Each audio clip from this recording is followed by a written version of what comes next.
Perma-green coming up. Green coming up.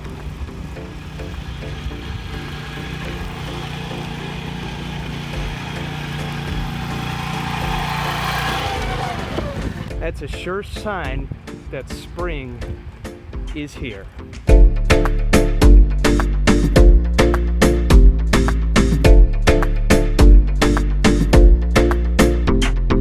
What's going on, guys? I'm Jake the Lawn Kid. Welcome back to another weekend in the lawn. To be super honest with you guys, I did not shoot a proper lawn care video this weekend for two reasons. Number one being the weather. It has been really ugly today.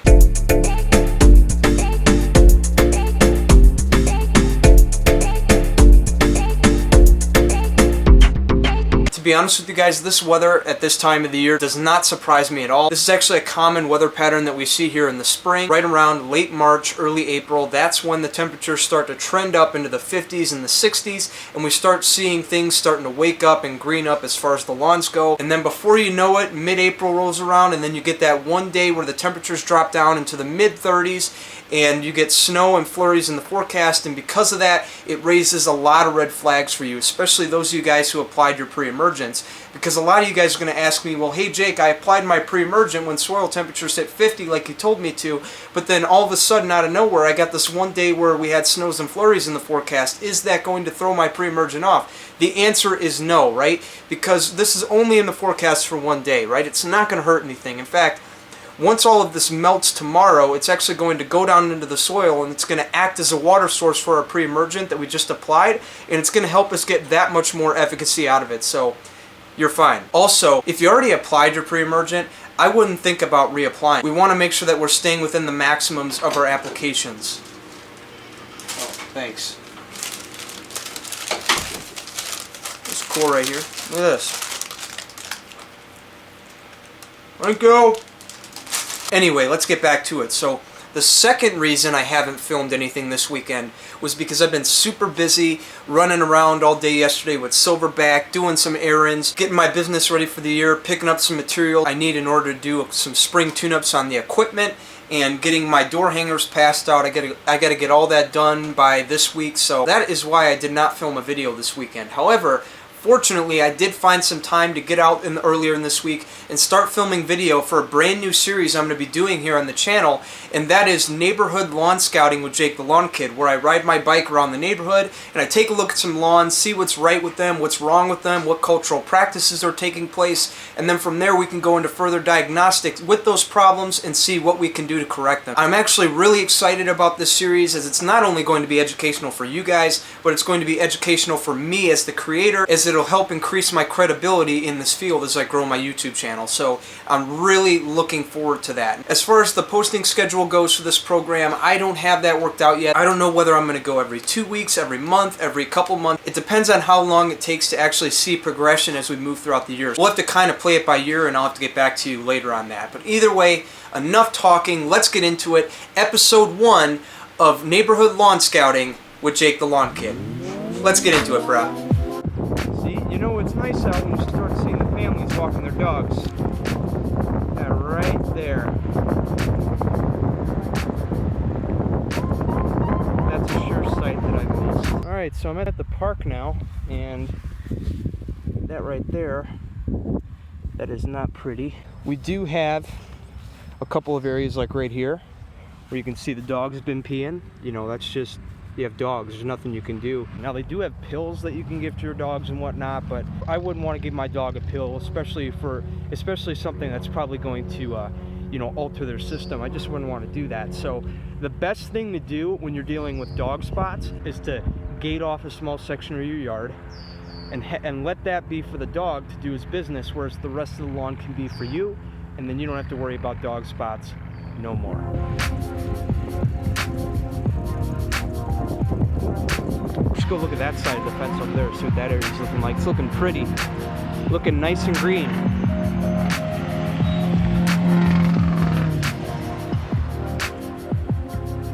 This area is looking pretty good as well. You can see it in the sun there, just nice and green. Look at that.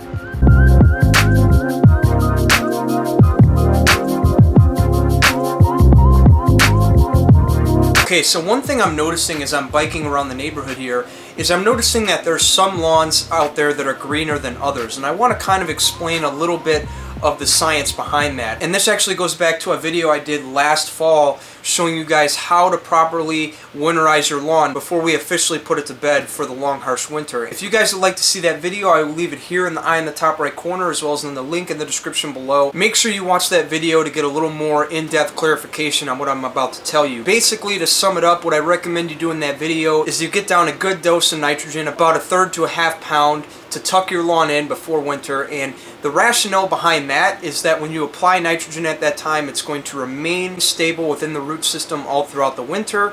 And then once proper conditions return in the spring and the temperatures gradually start to rise, those nutrients will start to be utilized, and as a result you will have the deepest, darkest, thickest, greenest lawn on the block.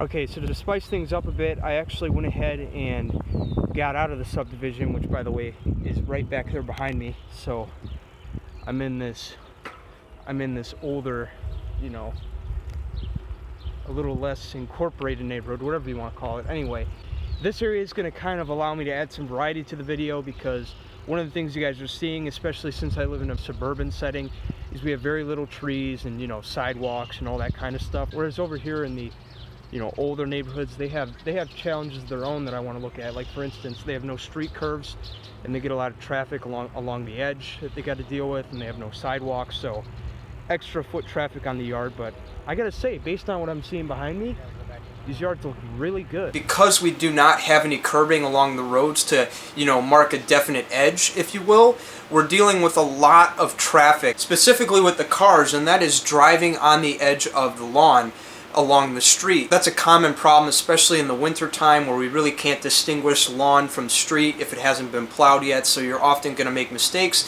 You're going to turn onto the lawn and you're going to end up resulting in divots, which can then choke out any growth that was once there. Now, me personally, I don't experience this because I don't live in this setting, but what I would recommend you do is go ahead and invest in some street stakes and put them out along the edge where lawn meets street, because even at times of the year where it's hard to distinguish, like the winter time, you have those markers that'll kind of act as a guide for any people that are turning in the street so that they don't turn too deep and cause any divots. And then once you've gotten that taken care of, you want to make sure you get all of the debris, excess asphalt and rocks, you want to make sure you get all of that off of there. Otherwise, all that asphalt on there, it tends to absorb a lot of heat, and then over time it'll start to radiate on top of the existing growth that's there and literally cook it to death. We want to make sure that we're getting all of that asphalt, all of those rocks, really any debris, just get it off of there so that we do not choke things out. And then from here, it's best to focus on nurturing the lawn and the soil. And the way we're going to do that is proper mowing, so mowing very frequently, twice a week. The more you mow it, the more growth you're going to stimulate. And you also want to make sure that you're fertilizing properly. So once a month fertilization, about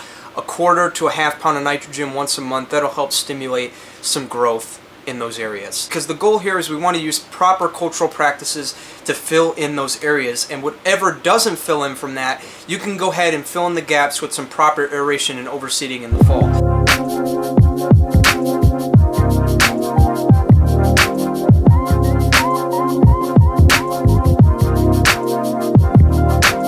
Okay, so as I venture further into the neighborhood, one problem I see here, again, is a lot of shade. This neighborhood's been around for 25, 30 years, and because of that, it's built differently, and part of that has to do with having trees that have been around for almost an entirety of that time. And once again, when comes a lot of trees, comes a lot of shade, and when comes a lot of shade, comes a bigger challenge when it comes to growing grass. Because we need at least 4 hours of sunlight in order to grow grass in our lawn, and if we don't have that, it's not viable. We need to figure out what can we do to make growing turf in these areas viable if we can. A good example of that would be tree trimming. If you could trim some limbs up or hire some canopies on those trees to help incorporate more sunlight into those areas, then you're able to make those areas more viable for growing turf. If you can make those areas viable for growing turf, by all means do it. But if you can't, use Mother Nature to your advantage and team up with it, because I promise you, when it comes to nature, you're never gonna win. So it's best that you figure out what you can do to use Mother Nature to your advantage. If you do that, I promise you, you will see drastic improvement in your property and in your lawn care program.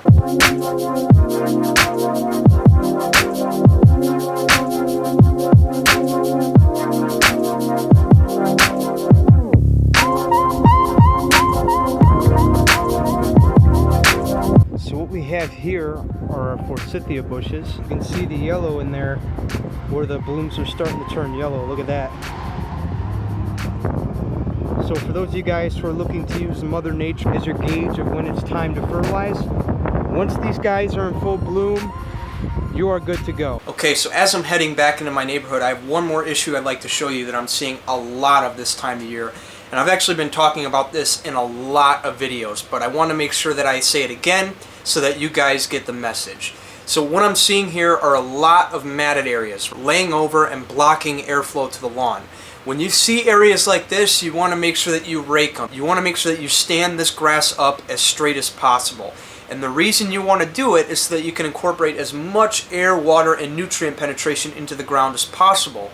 Because as I talk about, when it comes to having a healthy lawn, airflow is key. So make sure you're getting plenty of it by getting out there and doing your part and doing that spring raking. If you do that, you should be fine for the rest of the year. So that's all I have for you guys today. I hope you guys enjoyed the video, and if you did, please be sure to subscribe to the channel where I will show you guys how to get the greenest and thickest lawn on the block. With that, I'm Jake the Lawn Kid. Thank you for watching. I'll see you guys next time. If I don't see you guys next time, you're gonna be dominated, bro. See you later.